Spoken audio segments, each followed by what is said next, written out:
Hi, this is Rachel. Welcome to Recovery Daily Podcast.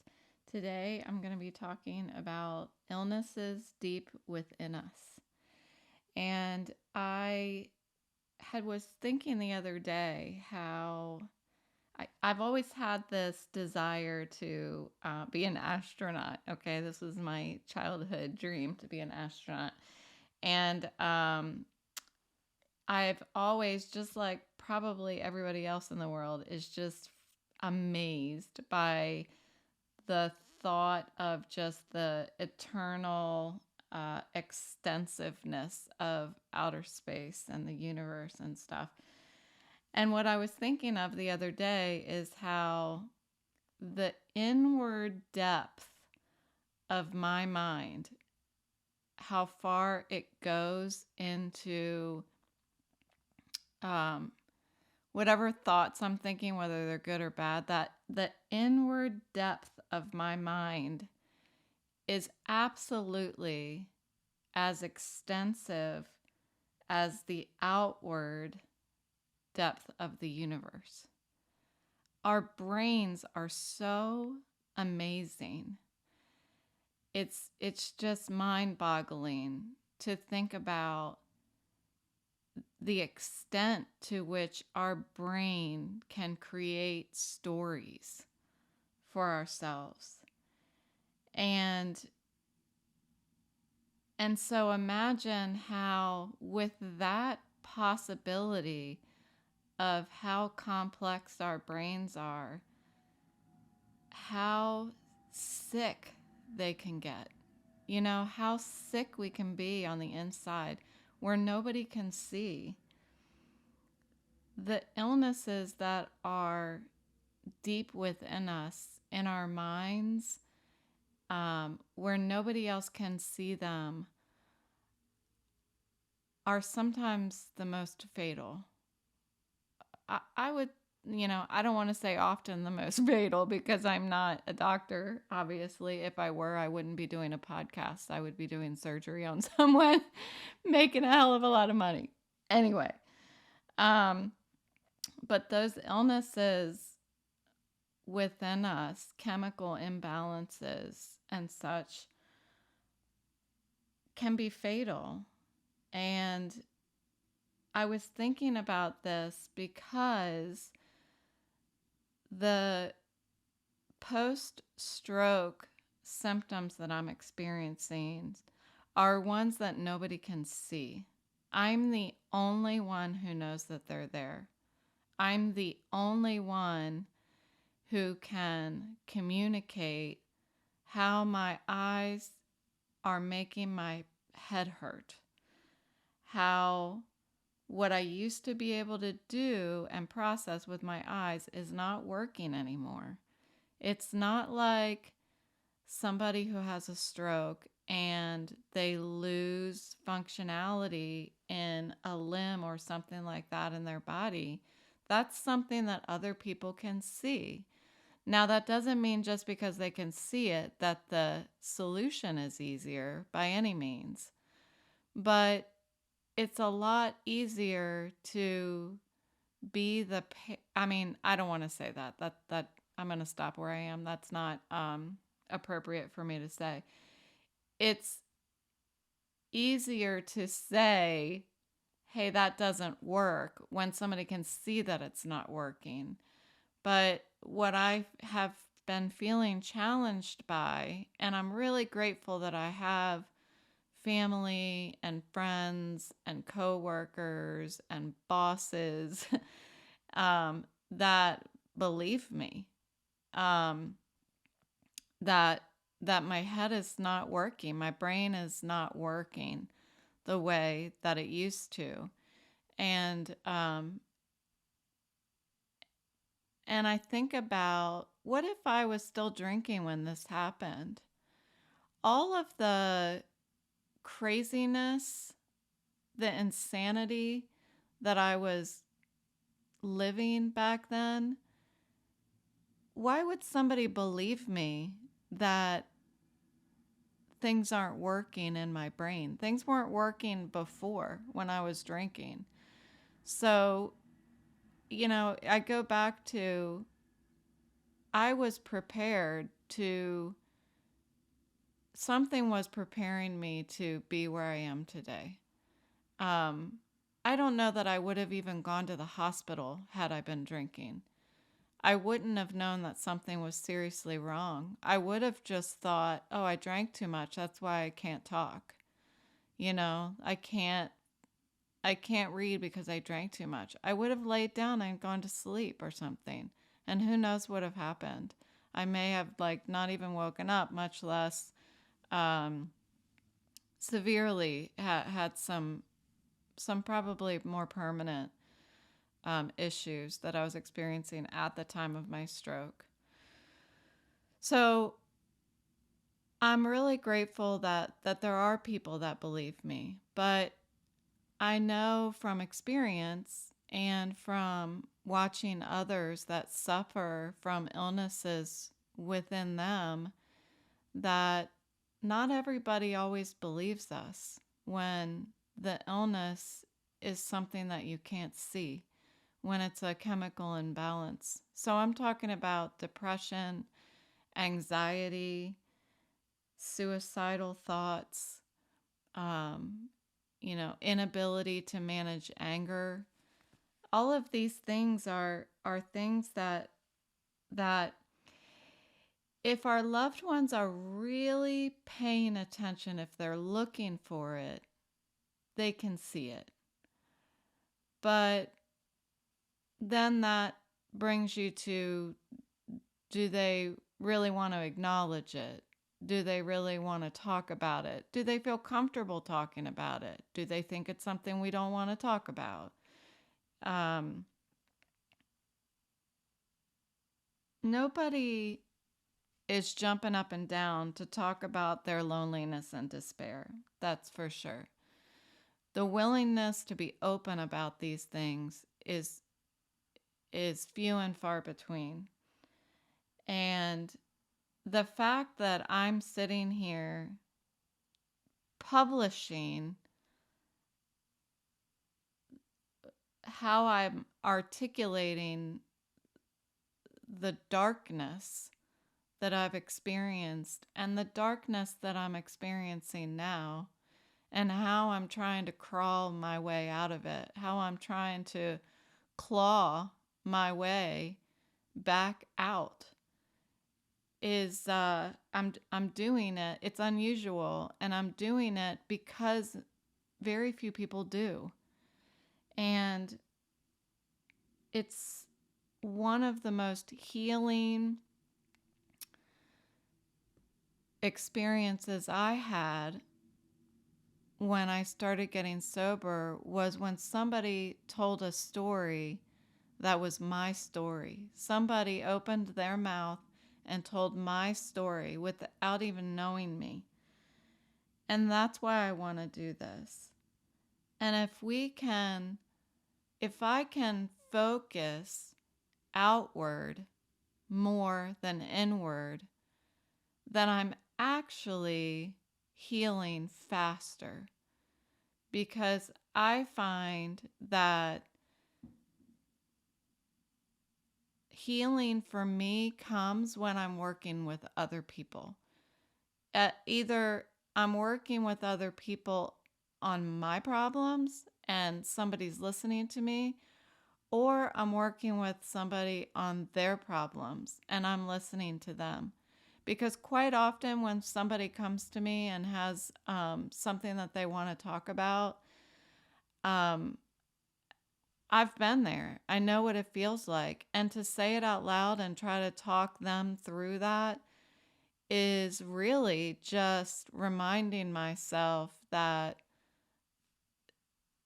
I have the solutions for my own problems inside me. And I've talked about my dark place, and that's that's what I call that place where I shove things. It's the place where, when I start isolating myself, um, it's where all of my feelings go. I just kind of crumple them up and stuff them into this dark place, and it's somewhere between my heart and my gut. That's where I feel it. And it really it's painful inside there. It's very painful. Sometimes I can think about that dark place and it feels like it's very airy. It feels like there's not a lot of stuff in there. And then there are other times that it feels like I've just packed it to the gills, I think they say. And and and sometimes when I'm going through something small, I stuff little things in there. If I get pissed off at my boss, and he knows that I do that, so it's okay if he hears this. I'm sure he gets pissed off at me too. But I'll take that and I'll stuff it into my dark place. And if I stuff it there, then the next time I talk to him, my boss, I'm going to have an attitude problem. I'm not going to be the most pleasant person to talk to.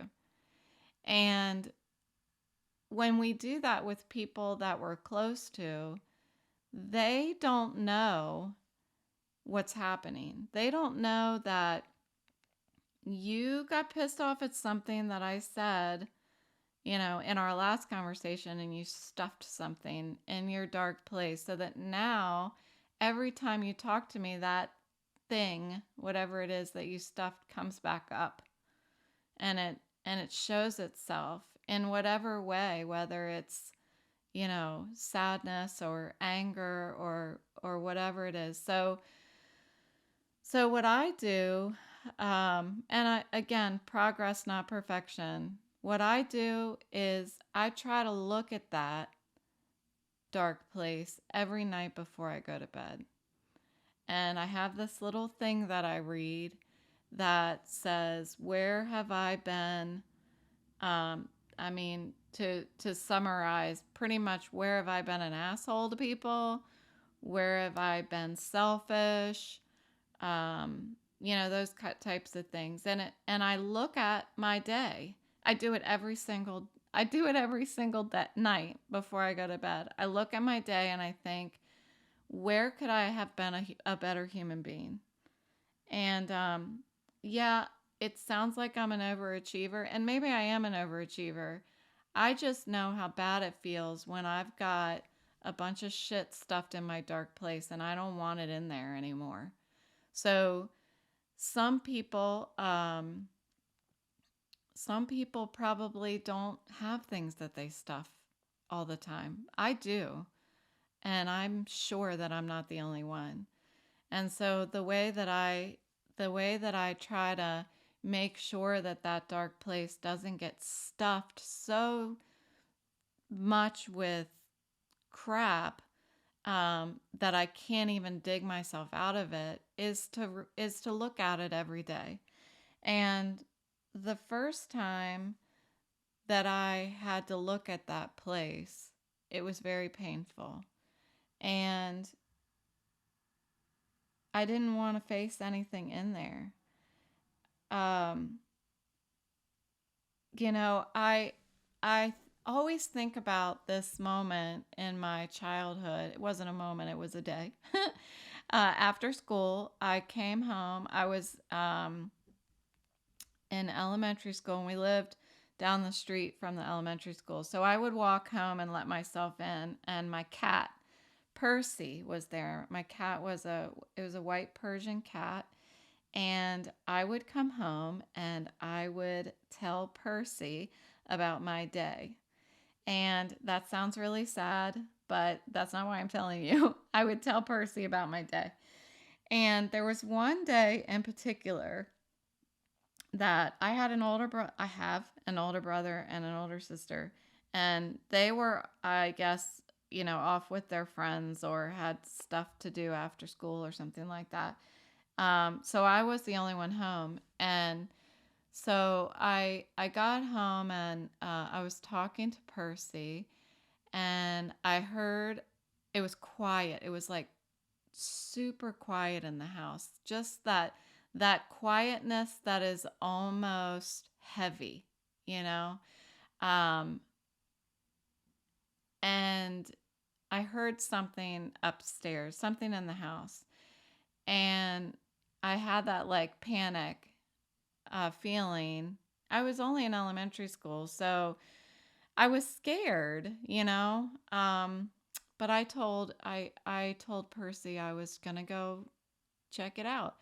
So I was like the stupid chick in the scary movie who goes towards the noise instead of away from the noise. And so I looked around the whole house and all the bedrooms. It wasn't a huge house. I just looked at all the bedrooms and I went back down. There was nothing there. So it was probably like the house settling or something like that. And so I I went back downstairs and I was able to that was like the end of that kind of scary, lonely feeling that I felt, because from that point on, I just remember, like, I don't know, turning on cartoons or something like that. And it makes me think about that, searching through the dark place, searching, turning and looking towards the pain, the scary stuff, you know? Um,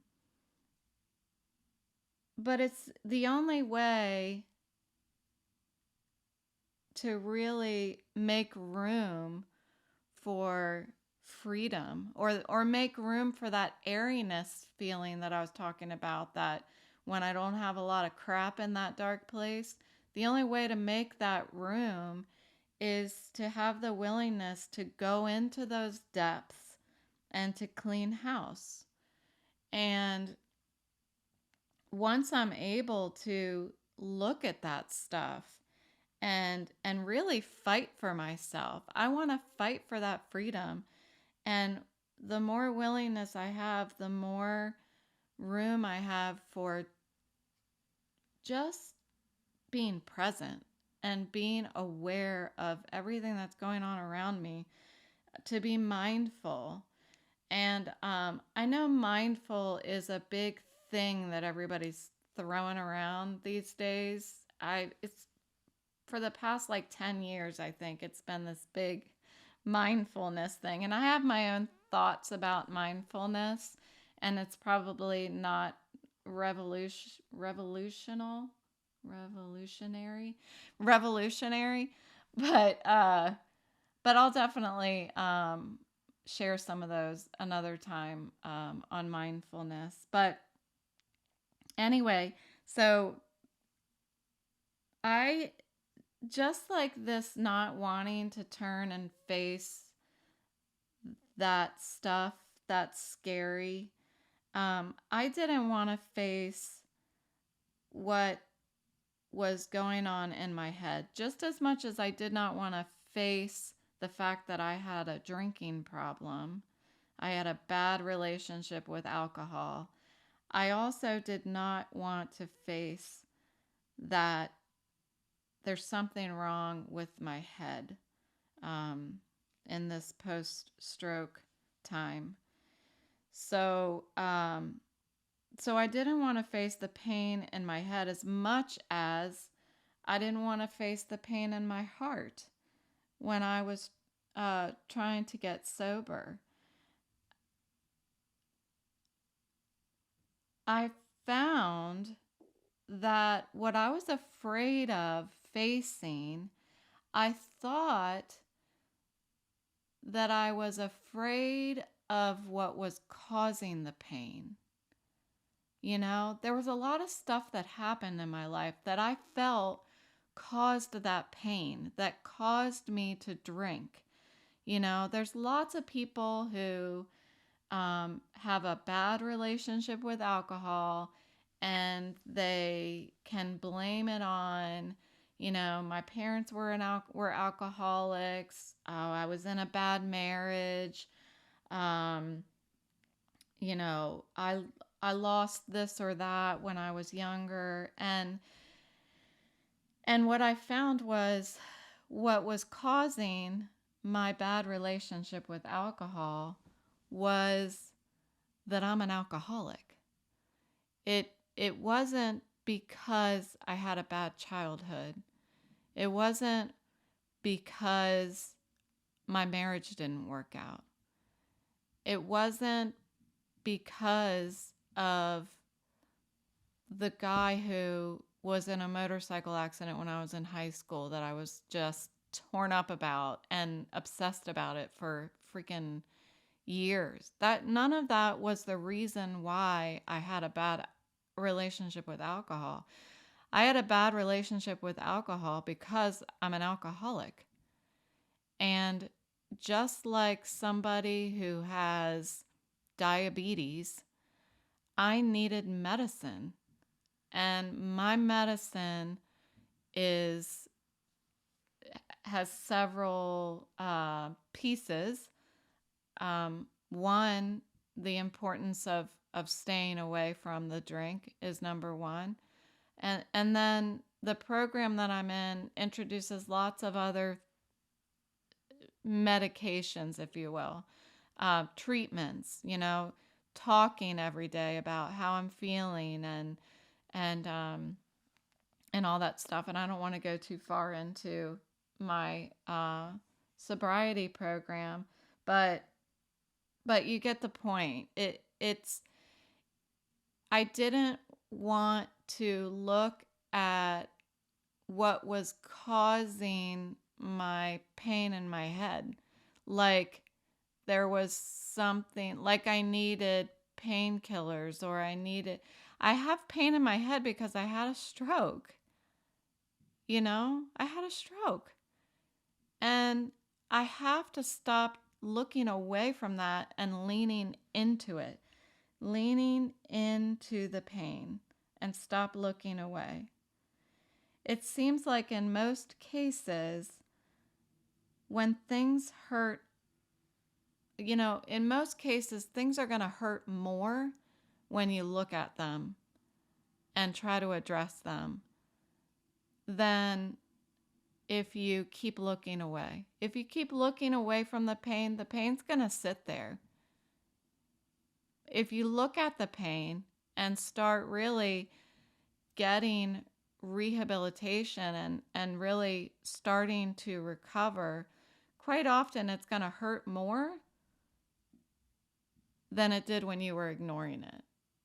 It's just kind of sitting in your craw, or in this case, sitting in my brain.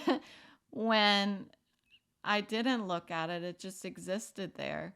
When I looked at it, and I'm going to this vision therapy and stuff, I slept all day again today because I'm miserable. I can't do anything. All I can do is sit with my eyes closed. That's it. That's all I'm doing. I have all the shades shut and I'm freaking miserable. But I know that it's not going to get better until it gets worse. And so that's what I'm dealing with now. It's getting worse. And the longer that I ignored it, which was 2 years, I think the longer it's going to take to get better. And the longer I ignored my alcoholism, the longer it took for me to get better. And that's just my story. But what I do know is, just like sobriety, when I kept looking at it and I kept crying and I kept just turning back and looking at it and grabbing a hold of it and saying, yeah, I'm going to keep dealing with you. I'm going to keep fighting against you until I can get through it and over it and to the other side. And that's what I'm doing now. And, this is a pep talk for me. This is what I have to do in order to be okay with today. Because if I just sit all day long, sleep all day, And then I go to bed without doing this session of sharing this episode and talking about how, I'm just going to say this. Fuck you, head pain. That's what I feel like. I feel like fuck you. I'm going to get up again tomorrow and I'm going to do it again because I'm going to get better. So fuck you. That's what I feel like today. Because I can't do the other. The other way is not an answer for me. I'm not going to keep feeling sorry for myself. I'm not going to turn to drugs and alcohol to feel better. And I know that my life is going to get beautiful. Damn it. On the other side of this. So, on the other side of the pain. So that's what I have for you today. And I appreciate that was so cathartic. Appreciate it.